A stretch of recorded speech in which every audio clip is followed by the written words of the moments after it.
ಮೊನ್ನೆಯಷ್ಟೇ ಸಚಿವ ಸತೀಶ್ ಜಾರಕಿಹೊಳಿ ಸಂಬಂಧಿಗೆ ಇಡಿ ಅಧಿಕಾರಿಗಳು ಬಿಗ್ ಶಾಕ್ ಕೊಟ್ಟಿದ್ರು. ಅಬಕಾರಿ ಇಲಾಖೆಯ ಹೆಚ್ಚುವರಿ ಆಯುಕ್ತ ವೈ ಮಂಜುನಾಥ್ಗೆ ಸೇರಿದ 14 ಕಡೆ ಏಕಕಾಲದಲ್ಲಿ ದಾಳಿ ಮಾಡಿ ಪರಿಶೀಲನೆಯನ್ನು ನಡೆಸಿದ್ರು.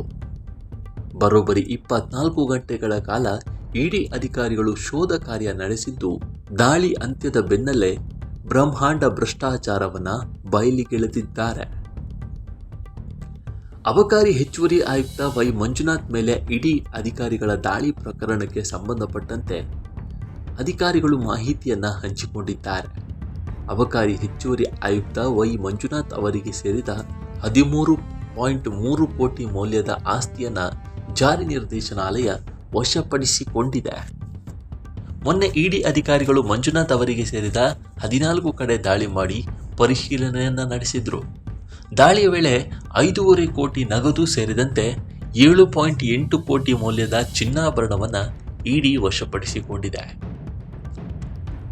ಇದರ ಜೊತೆಗೆ 3.3 ಲಕ್ಷ ಮೌಲ್ಯದ ವಿದೇಶಿ ಕರೆನ್ಸಿ, ಕ್ಯಾಶ್ ಬುಕ್, ಆಸ್ತಿ ಪತ್ರಗಳು ದಾಳಿಯಲ್ಲಿ ಪತ್ತೆಯಾಗಿರುವ ಮಾಹಿತಿ ಲಭ್ಯವಾಗಿದೆ.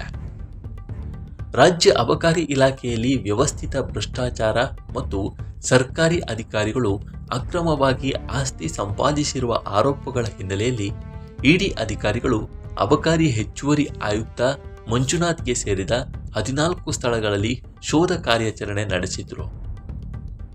ಈ ದಾಳಿಯಲ್ಲಿ ಅಧಿಕಾರಿಗಳಿಗೆ ಬೇನಾಮಿ ವ್ಯವಹಾರ ಹಾಗೂ ಕುಟುಂಬ ಸದಸ್ಯರು ಮತ್ತು ಸಹಚರರ ಹೆಸರಿನಲ್ಲಿ ಹೂಡಿಕೆ ಮಾಡಿ ಹಣ ವರ್ಗಾವಣೆ ಮಾಡಿದ ದಾಖಲೆಗಳು ಲಭ್ಯವಾಗಿದೆ.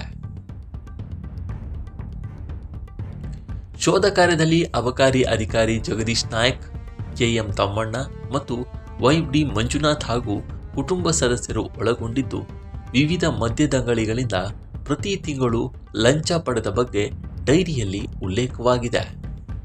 ಲಂಚ ಪಡೆದ ಕುರಿತು ಉಲ್ಲೇಖಿಸಿರುವ ಡೈರಿ ಕೂಡ ಇಡಿ ಅಧಿಕಾರಿಗಳು ಪತ್ತೆ ಹಚ್ಚಿದ್ದು, ಲಂಚ ಪಡೆದ ಹಣವನ್ನು ವೈಯಕ್ತಿಕ ಬಳಕೆ, ಆಸ್ತಿ ಖರೀದಿ ಮತ್ತು ವ್ಯವಹಾರದಲ್ಲಿ ಹೂಡಿಕೆಗೆ ಬಳಕೆ ಮಾಡಿರುವುದು ಬಯಲಾಗಿದೆ.